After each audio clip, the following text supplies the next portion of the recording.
Putain, encore c'est quoi ce match de merde sans envie?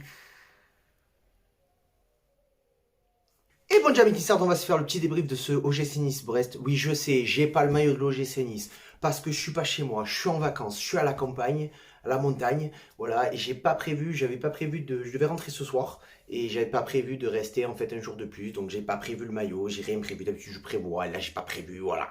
Et bon, on va se faire le petit pronom gagnant. Il y en a un qui a pronostiqué le de partout. C'est, je te le mets là, Léo Vodounou.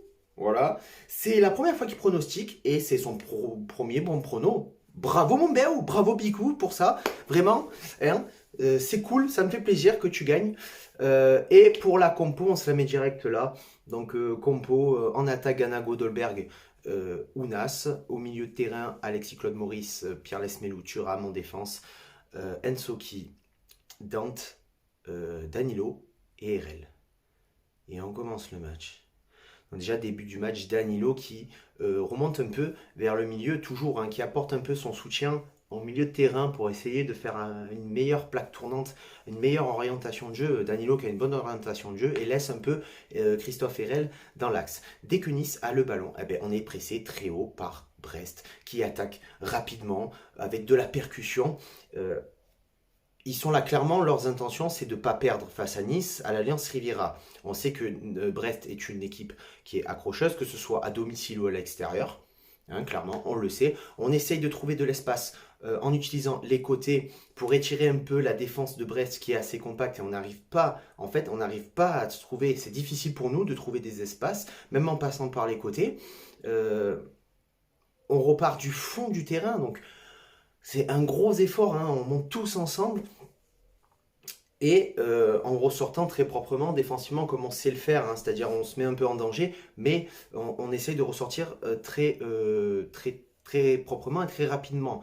Après, c'est énormément brouillon. C'est brouillon dans les phases défensives, quand même, il y a beaucoup de déchets. C'est brouillon dans les relances, on manque de justesse technique, je suis désolé, mais à un moment donné, quand tu attaques et que tu n'as pas de solution, et que tu balances le ballon devant comme ça, sans doser, sans juster la précision, sans rien.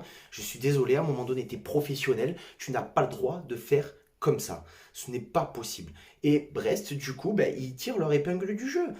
Puisque sur la conservation de balles, ça va, ils sont pas mauvais sur la première mi-temps. Sur la percussion, ils sont bons. Ils arrivent à attaquer rapidement, à trouver des solutions. Pas comme nous, en fait. Pas comme nous, différemment de nous.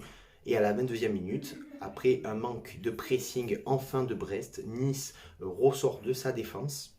Centre d'Alexis Claude Maurice, Dolberg frappe. Le ballon est accompagné par Ounas qui met le but du 1-0.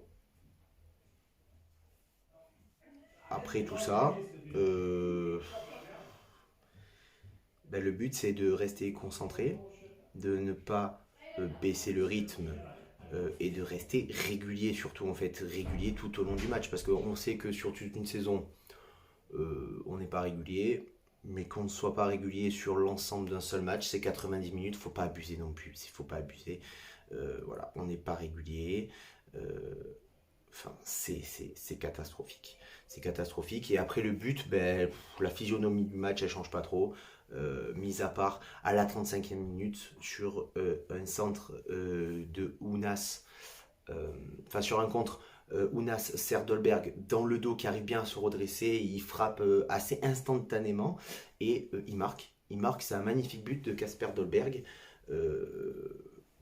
Il n'attend pas le pressing de la défense brestoise pour percer un peu plus dans cette surface de réparation et je trouve que c'est très très intelligent ce qu'il fait et encore une fois ça prouve que quand Dolberg est bien servi, Dolberg marque. Mais malgré le deuxième but, ben, tu as une baisse de régime de l'OGC Nice. Brest enchaîne bien. Et j'ai un truc au milieu là, je comprends pas. J'ai vu la lumière, je sais pas. Le chien toujours, et même là en vacances, il est tout le temps là le chien. Brest qui continue en contre, qui est percutant, qui est précis, juste. Il leur manque juste la précision, en fait, la réussite, tout simplement. On recule beaucoup trop. Comme d'habitude, qu'on mène 1-0, qu'on mène 2-0, qu'on mène 3-0, on recule. On recule, on recule, on recule. Et évidemment, avant la fin de la première mi-temps, on se prend un but. Une première mi-temps qui est assez bien rythmée quand même, à mon goût, mais un peu trop de rythme donné par Brest en fait, et ça me gonfle parce que c'est eux qui ont été présents, bien plus présents et bien plus euh, professionnels, percutants, footballistiquement parlant, ils ont été meilleurs que nous. Donc oui, la réduction du score, il la mérite. Et voilà. Pour la deuxième mi-temps, on va aller très vite. CSC de Dante, pardon, à la 55e minute. Mais en fait, on est trop sur la défensive, on n'arrive plus à ressortir proprement.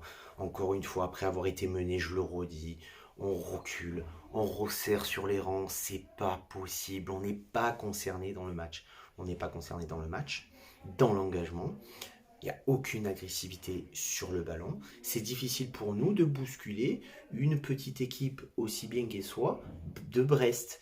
Même si, voilà, c'est 6 matchs, une seule défaite sur les 6 derniers matchs. C'est une équipe qui est accrocheuse. On le sait. Pourquoi on ne joue pas en conséquence? Pourquoi on ne... Pourquoi Pourquoi on s'adapte pas? Pourquoi on n'adapte pas notre niveau de jeu à l'équipe qu'on a en face, mais pourquoi surtout on ne rehausse pas notre jeu par rapport à l'équipe qu'on a en face?